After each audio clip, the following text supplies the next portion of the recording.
What did happen to the last 10? I ran away with my life, fast forward, never turn back again. It's kind of funny that the moment. Good morning, नमस्कार किसान साथियों, फिर से स्वागत है हमारे channel खेती बाड़ी बाई सोनू पंडित में। आपका छोटा भाई गरीब दोस्त सोनू पंडित अपने चैनल पे आपका हृदय पूर्वक स्वागत और मोस्ट वेलकम करता है। किसान साथियों, मैं उम्मीद करता हूं कि आप अच्छे होंगे, स्वस्थ होंगे और मस्त होंगे और आपकी जो फसलें हैं वो भी स्वस्थ और मस्त होंगी। किसान साथियों, आपका मैं ज़्यादा टाइम खर्च नहीं करूंगा, क्योंकि ज़्यादा टाइम खर्च कर देने की वजह से वीडियो लंबी हो जाने की वजह से हमें बहुत ज़्यादा कमेंट आता है कि आप हमारा टाइम ज़्यादा वेस्ट कर देते हैं। इसलिए मैं फटाफट आता हूं और बेसिक पॉइंट पे आपसे बात कर लेता हूं। किसान साथियों, अगर आप सरसों की खेती करने के बारे में आप सोच रहे हैं और सरसों की खेती की तैयारियां आपने शुरू कर दी है ऑलरेडी कि अब हम सरसों की खेती करेंगे, सरसों की बिजाई करेंगे, तो क्या आप जानते हैं कि अगर आपको सरसों की खेती में अगर जबरदस्त पैदावार और बढ़िया मोटे दाने का पैदावार लेना हो तो आपको कौन सा ऐसा फर्टिलाइजर बिजाई के समय यानी बुआई के समय आपको यूज करना है जो कि आपके सरसों के पैदावार का सारे रिकॉर्ड को तोड़ दे। तो किसान साथियों, बने रहिएगा वीडियो के आखिरी तक। आज मैं आपको यूनिक जानकारी देने वाला हूं जो कि आपके बहुत काम आने वाला है। चैनल को अभी तक आपने सब्सक्राइब नहीं करा है तो चैनल को आप फटाफट सब्सक्राइब कर लें और बढ़ते हैं आगे। किसान साथियों, सरसों की बिजाई करने से पहले आपको एक चीज का ध्यान रखना है। ध्यान क्या रखना है कि आप, जैसा कि हमारे बहुत सारे किसान साथी होते हैं, मतलब हालांकि हम भी हैं, उसमें हम क्या करते हैं कि डीएपी जो होता है, डीएपी फर्टिलाइजर को, खाद को हम खादों में सबसे सर्वोत्तम मानते हैं और कोशिश करते हैं कि हम लगभग सारे फसलों में क्या करें, डीएपी का छिड़काव करें ताकि हमारा पैदावार हमारा जो क्या है बढ़िया से बढ़िया। किसान साथियों, क्या आप जानते हैं कि डीएपी में बहुत ज्यादा ऐसा कुछ फर्टिलाइजर नहीं होता है, मात्र ओनली और ओनली उसमें नाइट्रोजन और फास्फोरस होता है डीएपी में, और एक्स्ट्रा कोई भी उसमें मिनरल नहीं होता है। और नाइट्रोजन कितना होता है, एक बैग डीएपी में 18% नाइट्रोजन होता है और 46% जो होता है आपका फास्फोरस होता है। उसमें फास्फोरस की मात्रा ज्यादा होती है और उसमें विशेष थर्ड पॉइंट में कुछ भी नहीं होता है।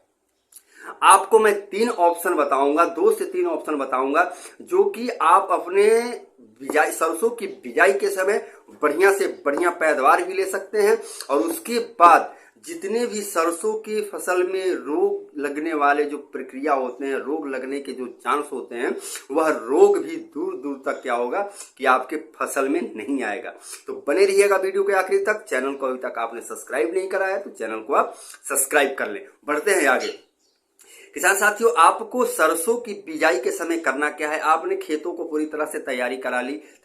पाटा लगाने से पहले, खेतों में पाटा लगाने से पहले यानी जुताई करवाने के बाद आपको पाटा लगाने से पहले क्या करना है कि सरसों की बीज के साथ आपको, अगर आपने 1 एकड़ सरसों की फसल लगानी है, 1 एकड़ में खेती करनी है, तो आपको करना क्या है कि आप डीएपी आपको लेना है 1 एकड़ के लिए 30 केजी आपको डीएपी लेना है।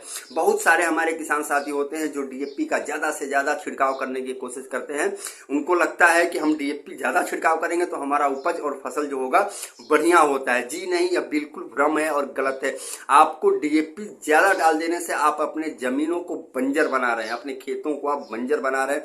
क्यों? क्योंकि उसमें 18% नाइट्रोजन होता है और उसके बाद आप उनके साथ यूरिया का भी छिड़काव करते हैं अलग से, जो कि यूरिया में भरपूर मात्रा में नाइट्रोजन होता है, जिससे आपकी जमीनें गर्मी की वजह से बंजर हो सकती हैं। तो ऐसी गलती आप बिल्कुल ना करें।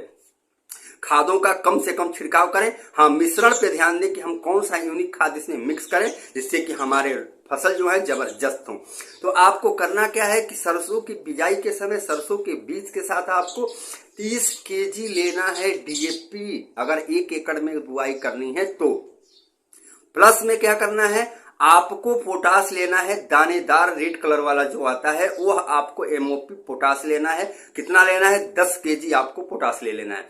उसके बाद प्लस में आपको क्या करना है, बेंटोनाइट का आपको सल्फर लेना है। बेंटोनाइट का जो कि आता है वो भी दानेदार होता है, बहुत महीन कण होता है, वह आपको लेना है। बेंटोनाइट का जो सल्फर है आपको 10 केजी प्रति एकड़ लेना है। और उसके बाद क्या करें, आप तीनों फर्टिलाइजर को क्या करना है, आपको सरसों के बीज के साथ मिक्स कर देना है। मिक्स करने के बाद क्या करें, आप सरसों की बिजाई करें।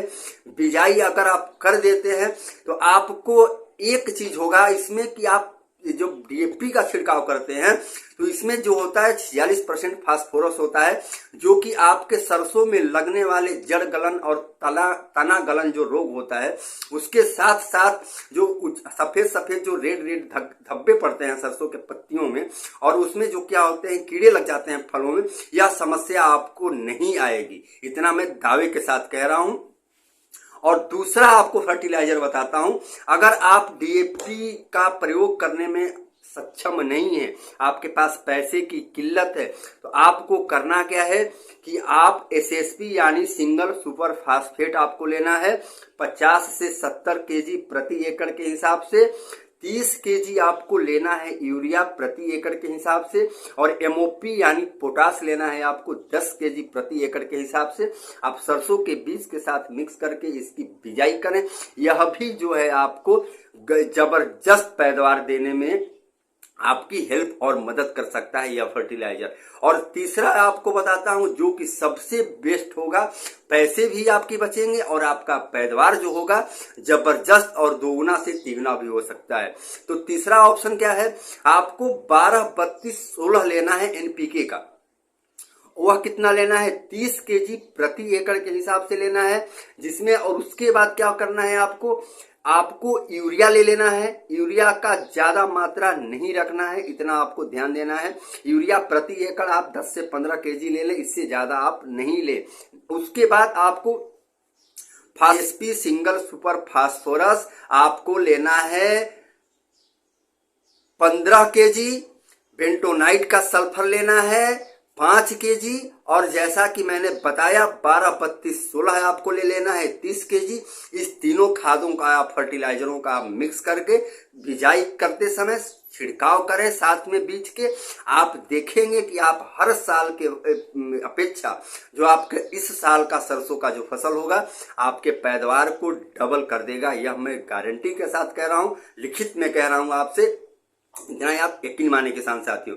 तो किसान साथियों वीडियो कैसा लगा आप कमेंट करके जरूर बताइएगा। चैनल को भी अगर आपने सब्सक्राइब नहीं किया है तो चैनल को आप सब्सक्राइब कर लें। फिर मिलेंगे कल अगले वीडियो के साथ, तब तक के लिए जय हिंद, जय भारत, हर हर महादेव।